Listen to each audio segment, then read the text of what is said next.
Howdy! Welcome to 123 Eat for You and Me. Today we'll be talking about navigating the grocery store on a whole food plant-based lifestyle. The most important thing you can do when you buy groceries is to properly read nutrition labels, like this one here. For starters, it's not about calories, it's about content. Also, beware of any wording like healthy or natural. There are no restrictions for manufacturers on the wording anywhere on the package except for the nutrition label. Read the ingredients on the label. They are listed in order of the amounts contained.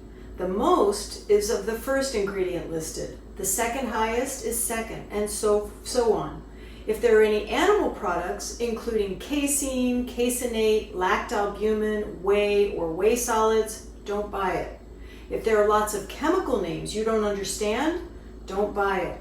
Avoid added sugars, oils, and salt, or SOS. There are multiple forms of added sugars, all to be avoided, such as corn syrup, high fructose corn syrup, fruit juice concentrate, maltose, dextrose, sucrose, cane juice, evaporated cane juice. Avoid all of them. Be aware of serving sizes.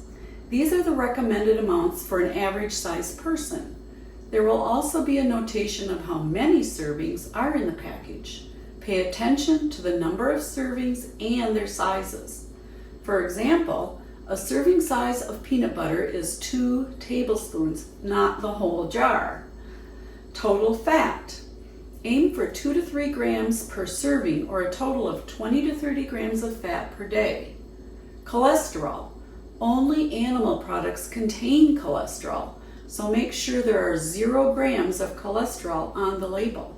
Fiber. The goal is to eat minimally processed, high fiber foods. Aim for 40 grams or more per day. When buying bread, tortillas, and pastas, look for whole grain products, and, this is important, look for a carb to fiber ratio of 5 to 1 or less. In other words, if the carbohydrates are 28 grams per serving and the fiber is 2, 28 over 2 is 14, which is way more than 5, so steer clear. On the other hand, if the carbs are 25 and the fiber is 5, 25 over 5 is 5, so that one's great. This is one of the most challenging quests, but highly important. You may not always be able to find a perfect 5, but stay as close to it as you can. A brand we love is Ezekiel's 4-9 or Food for Life brand. The majority of their products will keep you in the 5 zone. Sugar. Avoid products with more than 6 grams of added sugars per serving. Sodium, which is salt, is the most dangerous addition to processed foods. It raises blood pressure, increases cancer risk, leads to bone loss, kidney disease, and a host of other ailments. Added sodium is arguably responsible for at least 4 million deaths every year. The recommended daily allowance is 1,500 milligrams, which is about 3/4 of a teaspoon. Remember, that's for the total of what you add yourself, plus whatever is already added to packaged foods that you eat. Bread, for instance, is often a culprit for high sodium content, so read the labels. Once you get used to keeping within the guideline of 1,500 milligrams, you'll find that you won't crave salt and that most processed foods will taste too salty. If you're on medication for high blood pressure and start the whole food plant-based lifestyle, keep taking your meds, but definitely talk to your doctor. As you're being monitored, the doctor may decide to lower your dosage. Okay, now that you have the scoop on nutrition label reading, let's explore the store.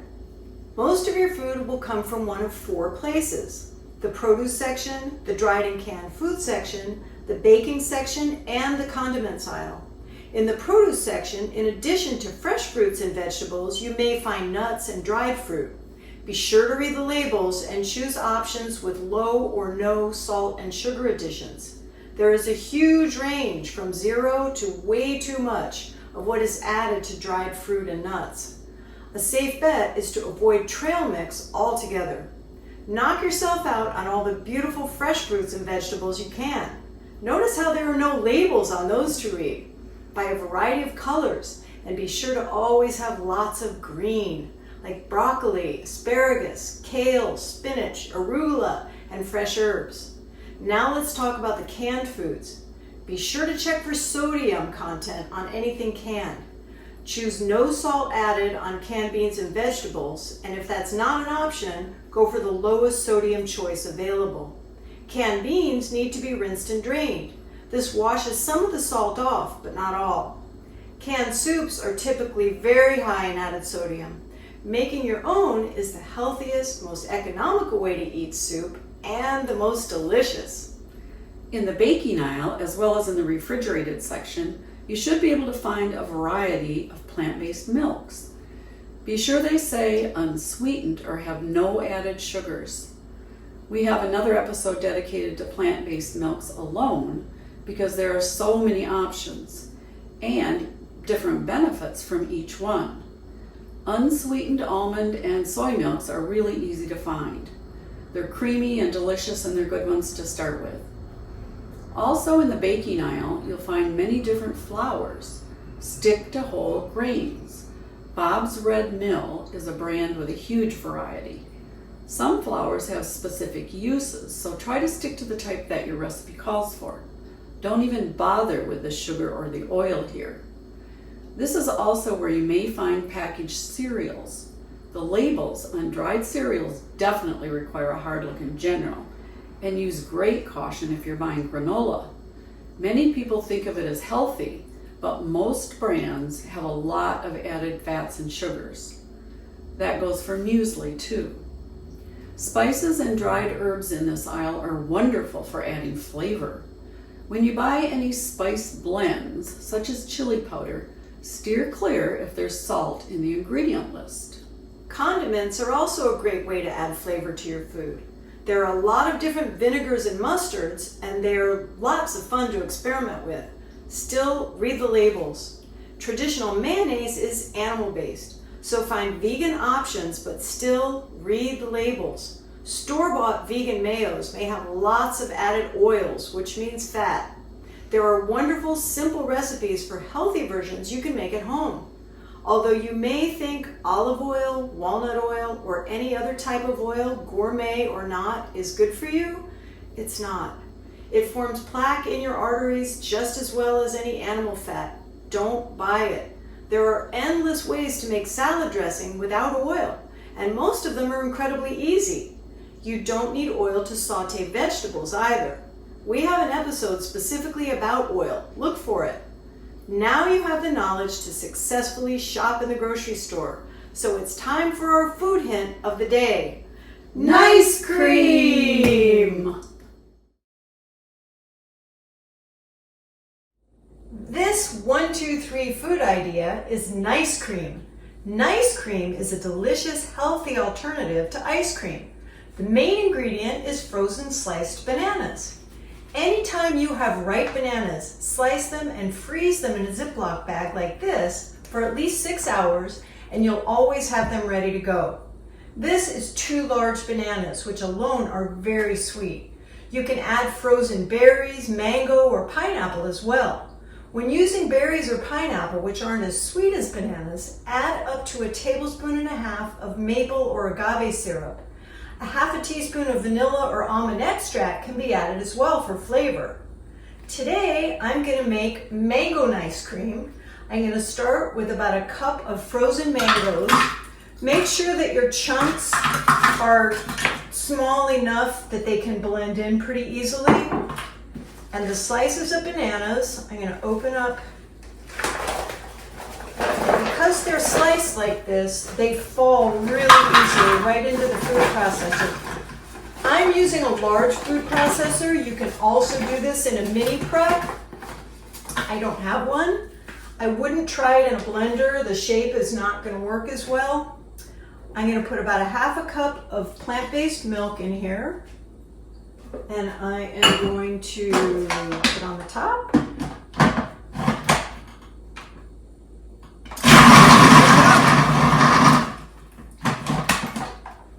You might need to stir them up once or twice while they're going.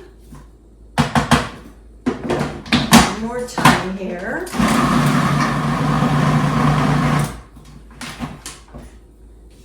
One more stir.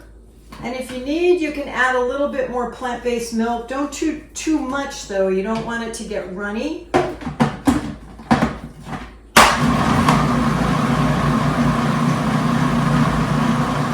As the bananas and the fruit break up, it'll start to cream more. That's why you don't want to add too much of the milk. It's starting to form. There it goes.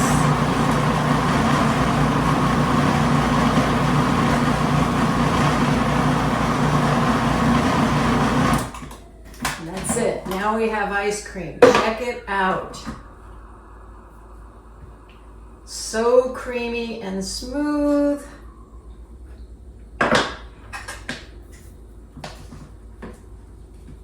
Just like soft serve ice cream. I can't wait to try it.